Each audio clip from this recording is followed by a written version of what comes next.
Well, time now for Small Biz Today. Joining me with a look at how President Obama's policies will affect small business is Bill Bartmann. He's also the author of Bailout Riches, which sounds appropriate right now. Bill, we want to hear also your personal story, because I was looking, we've talked before, but you were homeless. You've been millions and millions of dollars in debt, and you've also been a billionaire. So maybe you could just introduce yourself a little bit to us, those of us that might be unfamiliar with you, about this incredible journey you've been on. Well, Jenna, good morning, and good to see you again. And yes, I have. I'm 60 years old, and I've led a really, really interesting life. You know, the old Chinese curse of may you live in interesting times. Well, I think I'm the poster child for that. I've been a millionaire 3 times, I've been bankrupt twice, and I've been a billionaire once. So what are you now? What do you determine yourself now? Now I'm on that verge of the billionaire again, one more time. So how did you get back there? I mean, that's a lot of fluctuation in one's lifetime.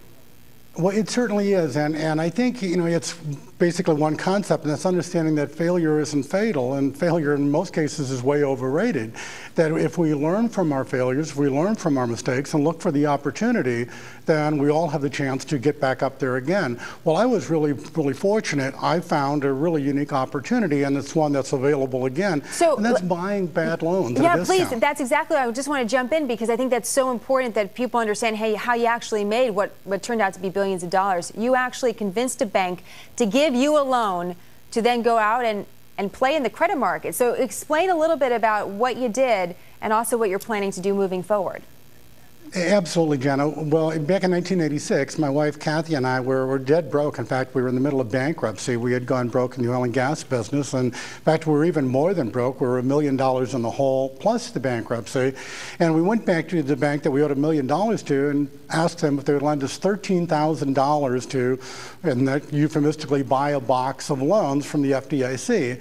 And they did, and we were then able to collect $63,000, and we went back and bought another box, and pretty soon it became that old shampoo thing of lather, rinse, and repeat. We just did it over and over and over again, and over the course of the next 12 years, we were able to create a $3.5 billion company just buying bad loans. Well, that opportunity only exists in a bad economy. Well, eureka.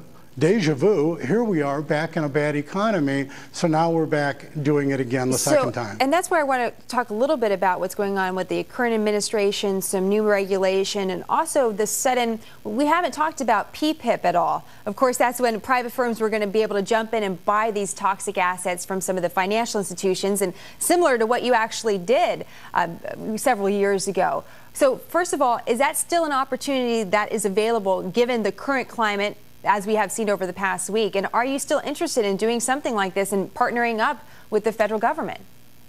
Well, absolutely, we are interested. Now, the real question, Jenna, is whether or not the legacy loan program, the part of PPIP that we are most interested in, is really going to come to fruition. There's been an awful lot of talk from various agencies that they're going to slow down the PPIP program.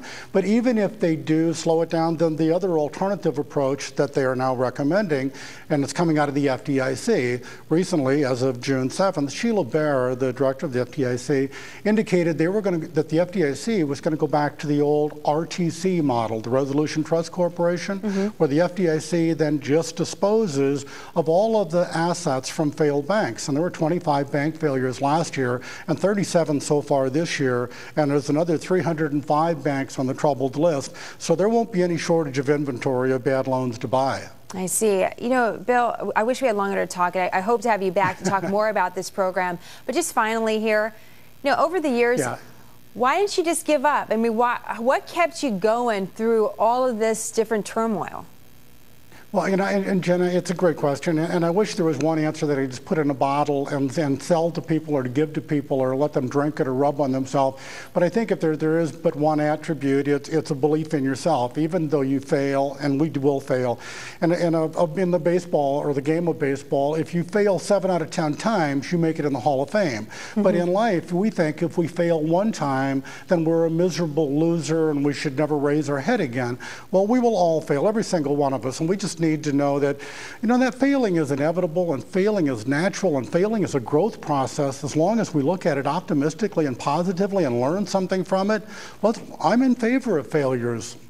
That's incredible, Bill. It's great to have you again. It's really nice to speak to you. Bill Bartmann, thank you so much. And Bill, the name of your book, Bailout Riches, right? Is that out? That's out for everybody in case they need some more Bill Bartmann in their lives?